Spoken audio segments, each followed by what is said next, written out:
मालिक होते चले। यहाँ सोचना बंद कर दो, सब अपना खेल है, किसी और का खेल नहीं। अब ये बातें आप इतने सालों से बता रहे हैं, लेकिन अब अनुभव में आती है। हाँ, अब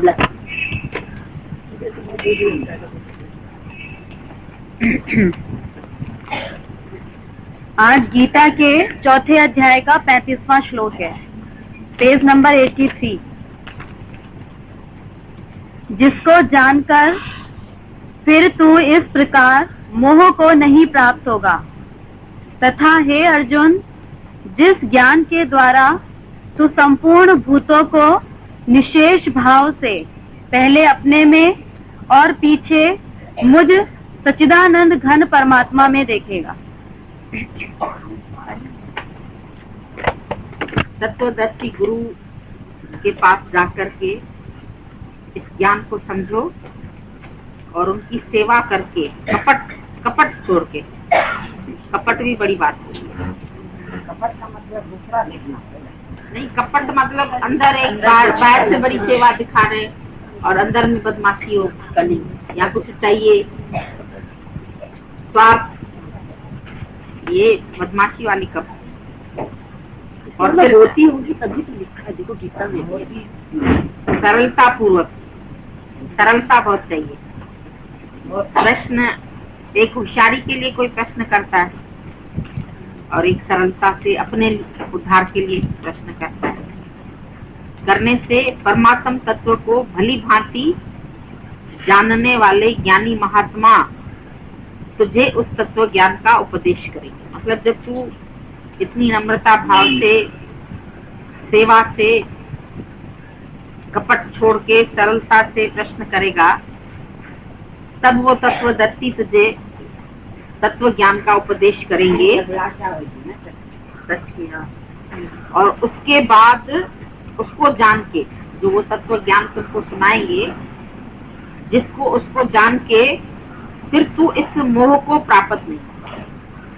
जब ज्ञान जिसके समझ में सही तरीके से आ जाएगा तो वो फिर जो इसको हकीकत में ये जो गीता बनी ये मोह के कारण ही बनी, तो फिर इसके मोह को याद कराता है। क्योंकि इसका प्रश्न ही ऐसा था कि सामने मेरे द्रोणाचार्य, मेरे भीष्म पितामह, मेरे भाई, मेरे अपने सगे वाले, तो इनको मैं कैसे मारूं? देखो, एक तो मर जाए तो याद नहीं करे, वो बात अलग है, और एक इसको बोलता है तू मार, तो अपने तरफ से मारने में तो कष्ट होता है ना।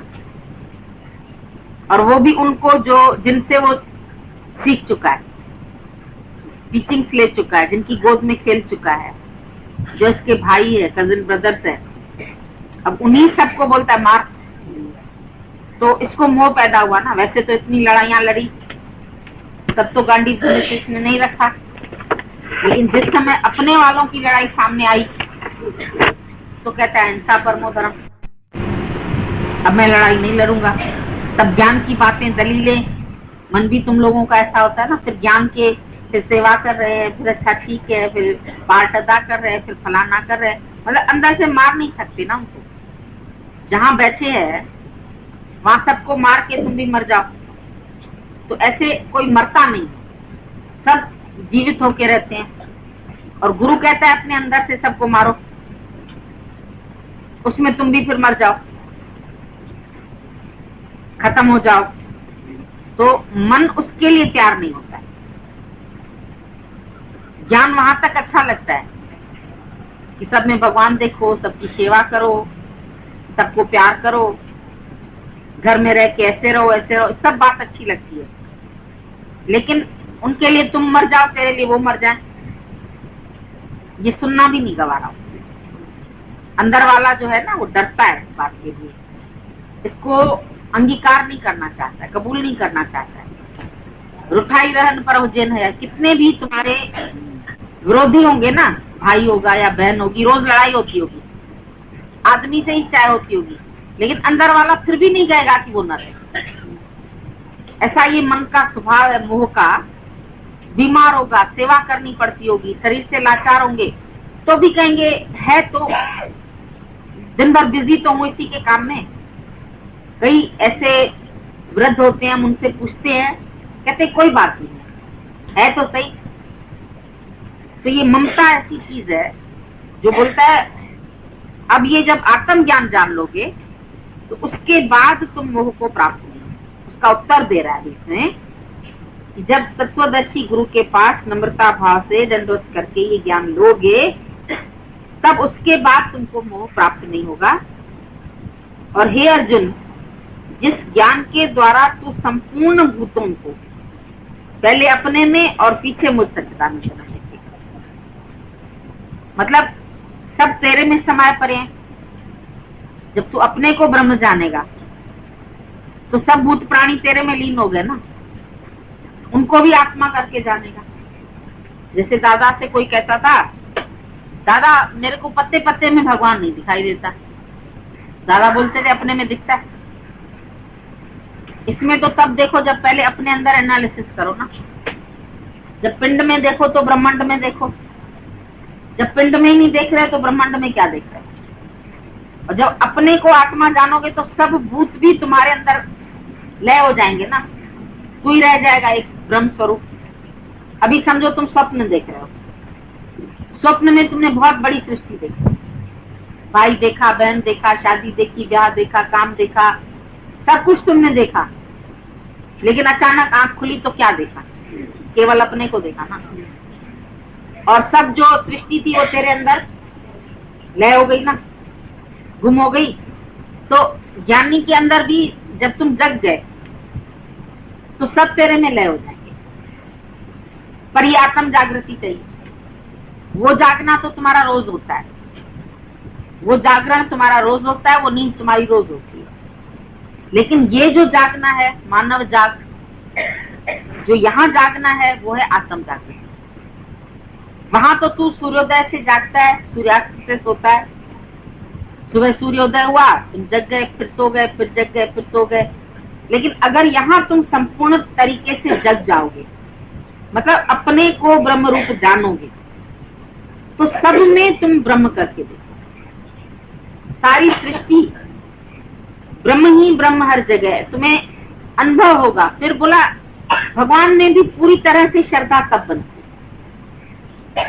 जैसे हम बोलते हैं गुरु तुम भगवान हो मेरे लिए, तो बोलते तो हैं भगवान, लेकिन हकीकत तरीके से नहीं जानते। जब तक अपने को देह मान रहे हैं तो गुरु को भी पूरी तरह से भगवान नहीं समझते, क्योंकि कभी न कभी फिर उसके कर्म में चले जाएंगे, कभी फिर उसकी लीलाओं में चले जाएंगे, कभी फिर उसके शब्दों में चले जाएंगे, कभी उसकी बातों में चले जाएंगे, क्योंकि खुद को दे अध्यास है। जब तक तुमको दे अध्यास है तब तक तुम गुरु को भी पूरी तरह से भगवान नहीं जान सकते।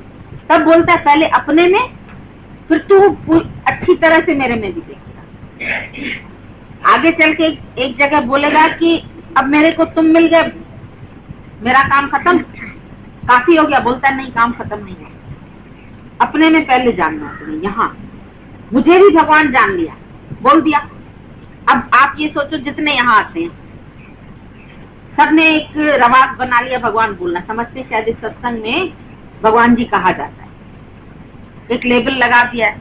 लेकिन पूरी तरह से क्या भगवान जानते हैं? अपने दिल से पूछ के देखो। अगर जिस तरीके से तुमको श्रद्धा थी पहले ठाकुरों में, ग्रंथ में या अपने इष्ट में, तो एक सेकंड की झलक के लिए भी अंदर में कितना अंदर भाव होता था, वो कृष्ण की छवि हमको एक बार दिख जाए, जो बोलेगा हम उसके लिए कर लेंगे, वो शिव दिख जाए, वो भगवान दिख जाए, अंदर ऐसा भाव होता था। और उसके विचार मात्र से रोमांचित हो जाते थे कि अगर ऐसे भगवान हमको कहीं दिख जाए। कभी लीलाएं पढ़ते थे, कभी कुछ पढ़ते थे, कभी रामलीला, तो सोचते थे ऐसा राम कभी हमको मिलेगा जीवन में, ऐसा कृष्ण कभी हमारे जीवन में आएगा। और अब जब आता है सामने तो मन फिर उसको साधारण दिखता है, फिर उसके कर्म में, फिर उसके गुण में, फिर उसको भी जन्म हुआ जाता है। अभी जैसे इसको बोला तुम्हारा तो जन्म अभी हुआ, प्राकृतिक लोगों की तरह हुआ, देवकी के गर्भ से हुआ। तो भगवान बोलते तू नहीं जानता, मैं जानता हूं। तेरे मेरे अनेकों जन्म हुए, मतलब अनेकों सृष्टियां बनी, अनेकों शरीर बने, अनेकों शरीर लय हुए। तू नहीं जानता, मैं जानता हूँ। मैं तत्व हूँ इसलिए जानता हूँ, तू नहीं जानता क्योंकि तू देह है। तो जब तक तुम अंदर में खुद देहध्यासी हो तो गुरु को भी पूरी तरह से भगवान करके नहीं जान पाओगे। और अगर जिस दिन उसको जान लोगे तो जानते तुम ही हो जाए, फिर तो तू और वो एक ही हो जाएगी तत्व दृष्टि से। जिस दिन अपने आप को तुम सच जान लोगे तो उस दिन गुरु को भी कभी शरीक करके नहीं खाएंगे, फिर उसकी बात तुम्हारे लिए एक लाभ बन जाएगी। तेरा वचन मेरा हुक्म हो, तेरे बोल मेरा लिबास हो। फिर जो वो बोलता है वो ग्रंथ बन जाते हैं। आदि ग्रंथ कहाँ से बने? जो ब्रह्म ज्ञानियों ने बोला वो ग्रंथ बन गए, जिन्होंने माना वो भक्त बन गए। हजारों भक्त बन गए, हजारों तर गए उनके वचनों को मान के, उनके वचनों पे चल के। तो बोलता है पहले तू अपने में देखेगा, फिर सब भूत प्राणियों में देखेगा। और जब सब भूत प्राणियों में तू आत्म दृष्टि से देखेगा तो तेरा मोह नष्ट हो जाएगा। फिर शरीर, तू ही शरीर नहीं तो ये सब शरीर कैसे है? जब तू मिस्टर अर्जुन नहीं है तो फिर द्रोणाचार्य शरीर कैसे है, फिर भीष्म शरीर कैसे है, फिर दुर्योधन शरीर कैसे है, फिर अश्वत्थामा, ये सब शरीर कैसे हैं? फिर कोई शरीर नहीं। जब तुम शरीर हो तो सब शरीर है।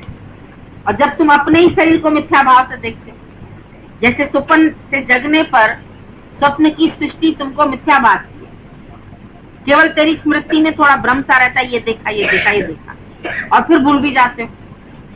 इसी तरीके से एक भ्रम मात्र जगत रहता है जो देखा, और जब जग जाए तो ये भी मिट जाए। जो दिखे चलनहार फिर काय की रखिया, जो दिख रहा है तो सब चलनहार है, ये देख रहे हैं। तुम नहीं मारोगे तो भी एक दिन मर जाएंगे। अगर तुम किसी को नहीं मारते तो क्या नहीं मरते संसार में लोग? तेरे भाई, तेरे मामा, तेरे चाचा, तेरी बहन, तेरा समय अनुसार तो सभी जाते ही है ना। तुम रोक भी तो नहीं सकते उनको। बाकी रुलाती है तुम्हारी आसक्ति, रुलाती है तुम्हारी ममता, रुलाता है तुम्हारा मेरापन। अब ये आसक्ति हटाने के लिए ये पूरा गीता का ज्ञान, मोह नष्ट करने के लिए, मोक्ष हो जाए अर्जुन का, तो वो तत्व ज्ञान को प्राप्त होगा, मोक्ष को प्राप्त होगा। नहीं तो जहां जहां उसकी ममता है। अब कैसे कैसे हर एक अपने अंदर देखे कि कितनी बड़ी सृष्टि बना रखी है सबने, कहाँ कहाँ सबका मोह फंसा हुआ है। लख आकाश आकाश, लख पाताल पाताल, लाखों सृष्टियां बनी हुई हैं, लाखें दुनियाएं बनी हुई है, सबकी अपनी अपनी सृष्टि है, सबका अपना अपना जगत है जो मैं और मेरा बना के बैठे हैं। और जब जीवित अवस्था में हम उन सबसे कनेक्शन रख के बैठे हैं, कहीं धन में आ सकती है, कहीं शरीर में आ सकती है, कहीं मेरे वालों में आ सकती है, ये सब आसक्तियां फैली पड़ी है। अब जो जितनी फैली पड़ी है तो सबसे हटा के अर्जुन मेरे में मन रख, जो फैल चुका तुम्हारा विस्तार। इसलिए बोलता है नहीं तो अंतकाल फिर उसी में बीती जाएगी। अंतकाल पुत्र सुमरे तो सुकर जुन वलवल उतरे, अंतकाल स्त्री सुमरे तो वैश्या जुन वलवल उतरे, अंतकाल में माया सुमरे तो सर्प जुन वलवल उतरे, अंतकाल मंदिर सुमरे अपना घर याद आएगा, गृहस्थी याद आएगी तो बोला उसमें फिर तुम रहना भूत बन के, प्रेत जुन वलवल उतरे। तो अंतकाल नारायण सुमरे, नारायण में वृत्ति तब होगी जब जीते जी तुम इसका अभ्यास करोगे, दिन रात इसका अभ्यास करोगे, हर समय इसका अभ्यास करोगे, हर घड़ी हर वेले ओम ओम निकले, मेरी रचना से प्रभु तेरा नाम निकले।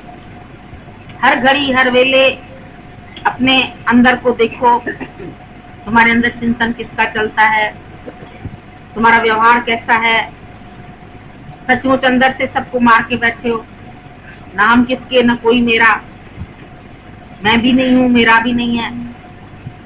अपने अंदर से सबका विनाश करके बैठे हो, खत्म करके बैठे हो। देखो अपने निशेष भाव से देखो, कुछ शेष नहीं रहे, सब समाप्त हो जाए।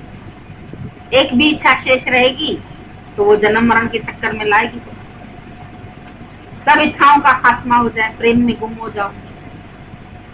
ये आनंद चखो, ये मस्ती चखो, ये मौज चखो। जिसको ये परमात्मा का प्रेम लग जाता है फिर उसको संसार नहीं सूझता है। प्रेम चोट जाको लगे और तुझे संसार, वाको जूठा जानिए कपटी और मक्कार। एक प्रेम की चोट लगे तो फिर संसार नहीं सूझता है। फिर संसार भी दिखता है, फिर घर वाले भी दिखते हैं, फिर बंधन भी दिखते हैं, फिर मोह भी दिखते हैं, टूट जाएंगे सब। लगन लग जाए, लगन सतगुरु से ला बैठे, जो होगा देखा जाएगा। उन्हें अपना बना बैठे, जो होगा देखा जाए। जब लगन लग जाती है तो फिर उसको चैन नहीं आता है। जिसको ये प्रेम लगता है परमात्मा के लिए, सच को जानने के लिए, उसको फिर संसार का मोह माया खींचता नहीं अपनी तरफ। उसकी विषय, उसकी आसक्तियां, उसके सुख, उसके भोग, वो अपनी तरफ उसको अट्रैक्ट नहीं करते।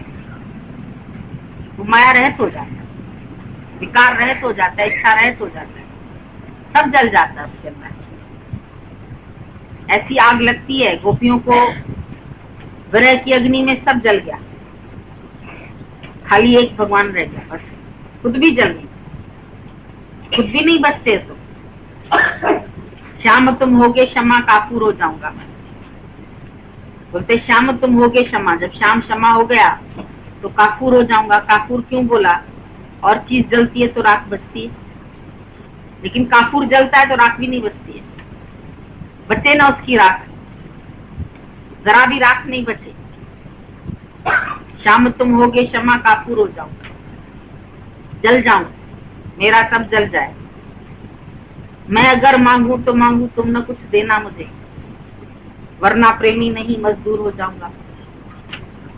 अगर मैं मांगू भी भगवान तो तुम देना नहीं। कभी भूले से भगवान से कुछ मांग लेते हैं, बोला देना नहीं, नहीं तो मजदूरी है। ये तो भगवान की भक्ति की, मांग लिया, 2-4 फूल चढ़ा लिए, भगवान ये दे देना। 1.25 रुपए का प्रसाद चढ़ा लिया, भगवान ये दे देना। तुम तो मजदूरी मांगते हो।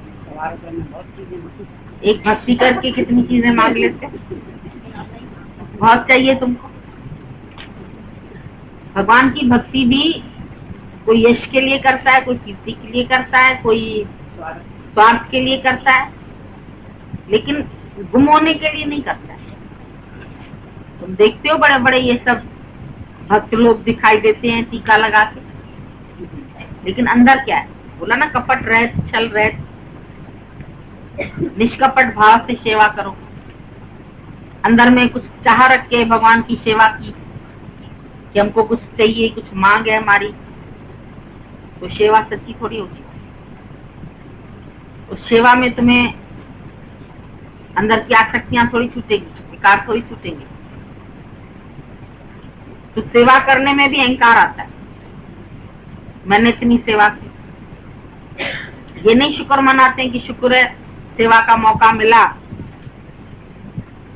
लेकिन उसमें भी अहंकार आता है। जीव भाव है तो अहंकार आता ही है। तो यहाँ आके तो मेरी मैं गल जाए, मेरा अहंकार गल जाए, जीव भाव गल जाए, अपने में सबको गुम करके फिर बोलता है मेरे में भी उसी तत्व को देख, अपने को भी तत्व। कृष्ण को भी शरीर करके नहीं जाना, कृष्ण शरीर नहीं है। अवतारों ने कभी अपने शरीर को भगवान नहीं बोला। मुझको जो ईश्वर करो शरीर से नर का जुड़ में पड़ी। शरीर किसी का भगवान नहीं। आदम को खुदा मत कहो, आदम खुदा नहीं, लेकिन खुदा के नूर से भी आदम जुदा नहीं। नूर को देखो तो नूर तो सब में वही है। सर्व में ज्योत ज्योत है सोई, जिससे चानन सब में चानन हो, इसी के प्रकाश से सब में प्रकाश है। गुरु साक्षी ज्योत प्रकट हुई, गुरु की शिक्षा से ये ज्योत प्रकट होती है, सच प्रकट होता है, परमात्मा प्रकट होता है। इस परमात्मा को प्रकट करते जाओ, अपने अंदर लीन करते जाओ, सच में आते जाओ, क्योंकि सच ही हमारा जीवन है और जिंदगी सच में ही गुजरती है। अब तुम्हारी जिंदगी जो है वो सच में ही गुजरे। बाकी अंदर से जो कुछ भी मेरे बने हैं, मैं हूँ, उन सबको खत्म करते जाओ। होने ही है खत्म, तुम नहीं भी करोगे तो भी होने। तो शरीक बन जाओ, पहले ही दूर हो जाओ, बंदे सब तुझको छोड़ कर देंगे, नाता ही तोड़ कर देंगे। अगर सेठ नौकर को निकालता है तो नौकर को फिर नौकरी मिलने मुश्किल हो, खुद रिजाइन कर दे तो अच्छा है। तुम भी माया को खुद रिजाइन कर दो, एक दिन तो माया सबको छोड़ देगी, एक दिन तो सबको कब्र की शरण लेनी है, लेकिन जीते जी कब्र में पड़ जाओ। चोर की तरह कब्र की शरण ली तो आऊं नहीं किया, तुम भी कब्र में चले जाओ तो छूट जाओ। तुमको भी क्या आवाज करनी, तुमको भी ना आ ना ऊ, कुछ करना ही नहीं, सब बात से छूट जाओ, सब माया से, सब मोह से, सब इच्छाओं से, सब विकारों से। ऐसे तत्वदर्शी गुरु की शरण में आके और अपना कल्याण करो पूरी तरह, कर अपना कल्याण सत्संग में आकर। सत्संग में आए हो पूरी तरह से आके अपना कल्याण करो, इसमें रह गया मौका। पुराने संस्कार आए आते हैं, जैसे